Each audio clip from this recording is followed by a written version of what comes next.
अस्सलामुअलैकुम, welcome to my channel. कैसे हैं जी आप सब?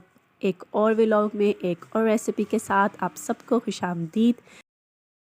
आज ना मैं आप सबके साथ एक बड़ी ही मज़ेदार सी रेसिपी शेयर करने वाली हूँ, जो कि बड़ी ही इजी है बनाना और बड़ी मज़ेदार भी बनती है। और यकीन जाने अगर आप ये एक बार रेसिपी बना लेंगे तो सीरियसली ना आपकी बड़ी वाह वाह हो जाएगी। तो चलें जी, बनाना स्टार्ट करते हैं। यहाँ पे ना मैंने एक बाउल में ना तकरीबन सारे मसाले ऐड किए थे पहले। सिंपल जो घर के मसाले होते हैं ना, वो जैसे कि नमक, सुरख मिर्च पाउडर, हल्दी पाउडर, सूखा धनिया पाउडर, और जो है ये मेरे पास साबित ज़ीरा था फ़िलहाल, और बल्कि मुझे जो है वो ज़ीरा पाउडर चाहिए था। तो अभी जल्दी से मैं इसको ग्राइंड करके इसका पाउडर बना लूँगी और फिर मैं ये भी शामिल कर दूँगी। तो बस यही जो घर के मसाले होते हैं और ये मैंने ऐड किए थे। यहाँ पे ना मुझे ना चिकन को मसाला लगाना था। चिकन टिक्का मैं बना रही थी, और जो रेसिपी मैं बना रही हूँ वो है मंदी राइस, चिकन मंदी राइस।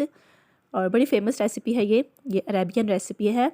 तो इसके बाद मैंने इसमें शामिल किया था लेमन जूस, और ये थोड़ा सा ना ऑयल मैंने इसमें डाल दिया था। पानी ना इसमें आपने नहीं शामिल करना। तो बस ये डाल के इन सब मसालों को मैंने मिक्स किया था। और उसके बाद ना मैं इसमें डाल दूँगी 1 टेबलस्पून के बराबर मैं लहसुन अदरक का पेस्ट मैंने इसमें डाल दिया था। सारे मसाले जो है ना वो आपने अपने टेस्ट के मुताबिक डालने हैं। आप कितने चिकन के पीसेस ले रहे हैं उस हिसाब से आपने इसमें डालने हैं। और ये अदरक लहसुन का पेस्ट डालने के बाद ना मैंने इसमें थोड़ा सा फूड कलर भी शामिल किया था। ऑरेंज फूड कलर नहीं था मेरे पास, तो मैंने ना इसमें ये रेड फूड कलर ऐड कर दिया था। तो बस ये जो है वो मैरिनेशन रेडी हो गई थी चिकन टिक्का के लिए। और ये देखिए जी, मैंने ना यहाँ पे 3 पीस लिए थे चिकन टिक्का के। और अब ना मैं इनको पहले कट्स लगाऊंगी। कट्स लगाने का ये फ़ायदा होता है कि अगर आप मैरिनेशन करते हैं ना मसालों की, तो वो अच्छे से ना मसाले इसमें जज़्ब हो जाते हैं। और बेहतर तो यही है, ज़ाहिर सी बात है, आपको पता है कि अगर आपने सुबह ये रेसिपी बनानी है तो आप रात में ना इसको मसाले लगा के रख दें, फिर तो इसके टेस्ट का बस आप ना ही पूछें, क्या लाजवाब टेस्ट होगा इसका। पर मुझे जो है ना ये दिन के टाइम बनाना था, और मैं ना सुबह सुबह ना मैंने इसको ये मसाले लगाए थे, और तकरीबन 3-4 घंटे के लिए ना मैंने इसको छोड़ दिया था। और ये देखिए जी, पहले चम्मच की मदद से मैं इसमें अच्छे से मसाले लगाऊंगी, और उसके बाद जो है मैं हाथ को यूज़ करूंगी, क्योंकि जब तक किसी रेसिपी में हाथ को ना यूज़ किया जाए तो मज़ा ही नहीं आता। तो चम्मच से मैं भी सेटिस्फाई नहीं थी, तो अब ये देखिए जी, हाथों की मदद से मैं अच्छे से ना इसको मसाला लगा रही हूँ।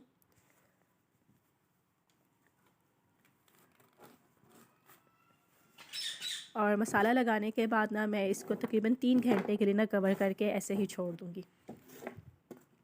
अच्छा, मैं ना इसको ना माइक्रोवेव में बनाऊँगी ना।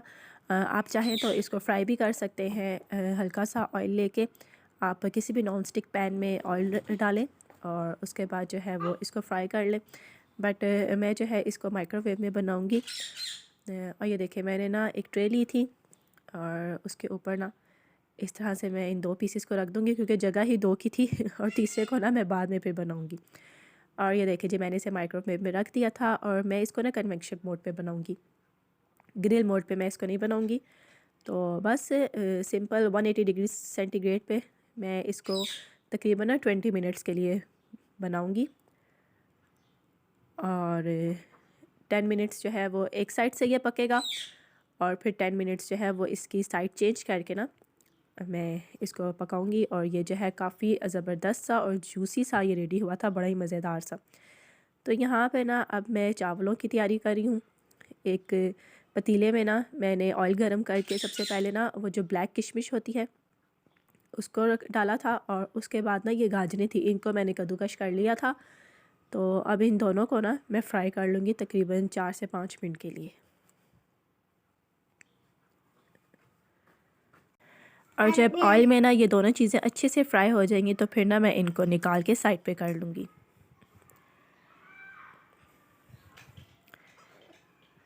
तो ये देखिए जी, अब मैं इनको निकाल रही हूँ।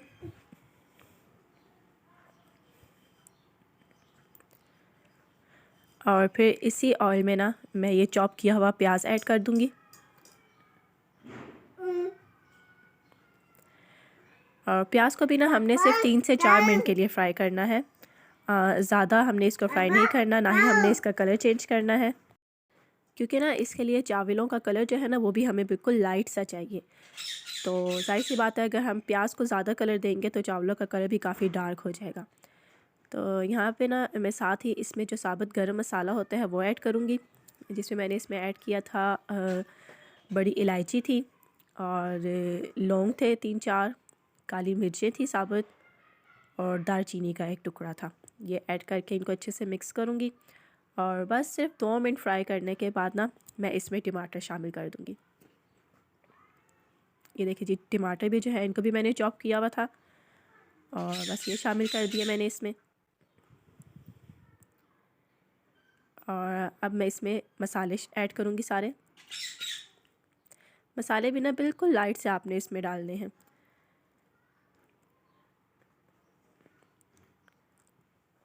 ये देखिए जी, पहले मैंने सूखा धनिया पाउडर डाला है और उसके बाद नमक शामिल किया था मैंने इसमें।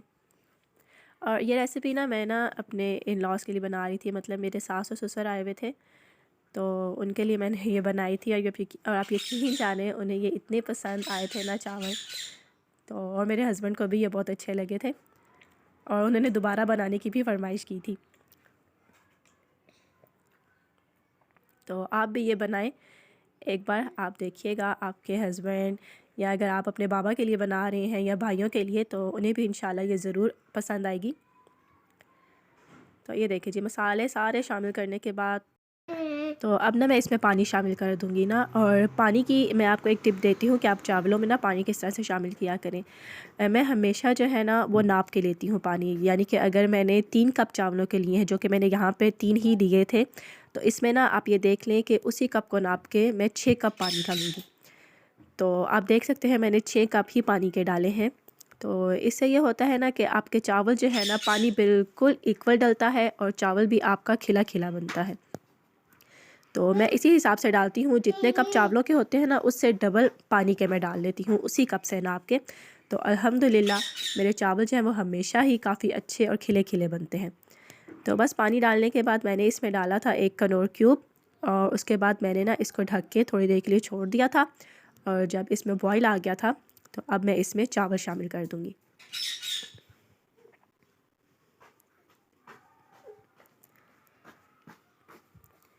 ये देखिए जी, चावल मैंने इसमें डाल दिए हैं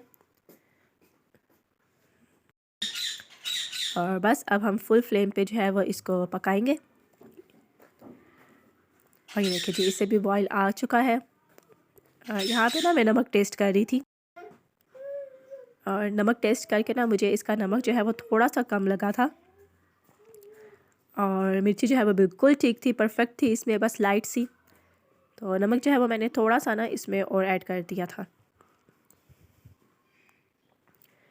और बस फिर मिक्स करने के बाद ना मैंने इन चावलों के ऊपर ये जो फ्राई किया हुआ था ना गाजर और ब्लैक किशमिश जो थी, इनको जो मैंने फ्राई करके रखा था दम लगाने से पहले ना मैंने वो सारी ना इसके ऊपर डाल दी थी और फिर ना मैंने इन चावलों को दम लगा दिया था।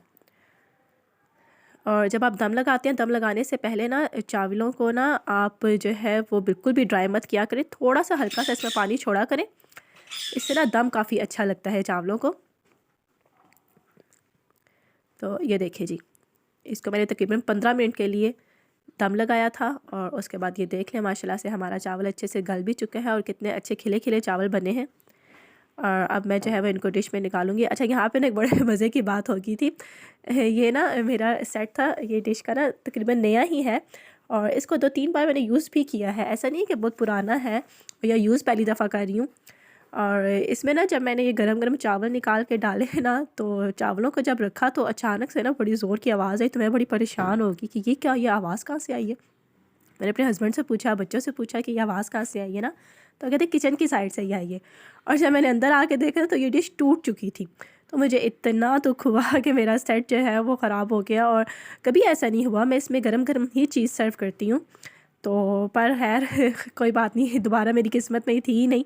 तो फिर मैंने ना इसको चेंज कर लिया था ना, और वो तो टूट चुकी थी, तो फिर मैंने इसको दूसरी डिश में डाल दिया था।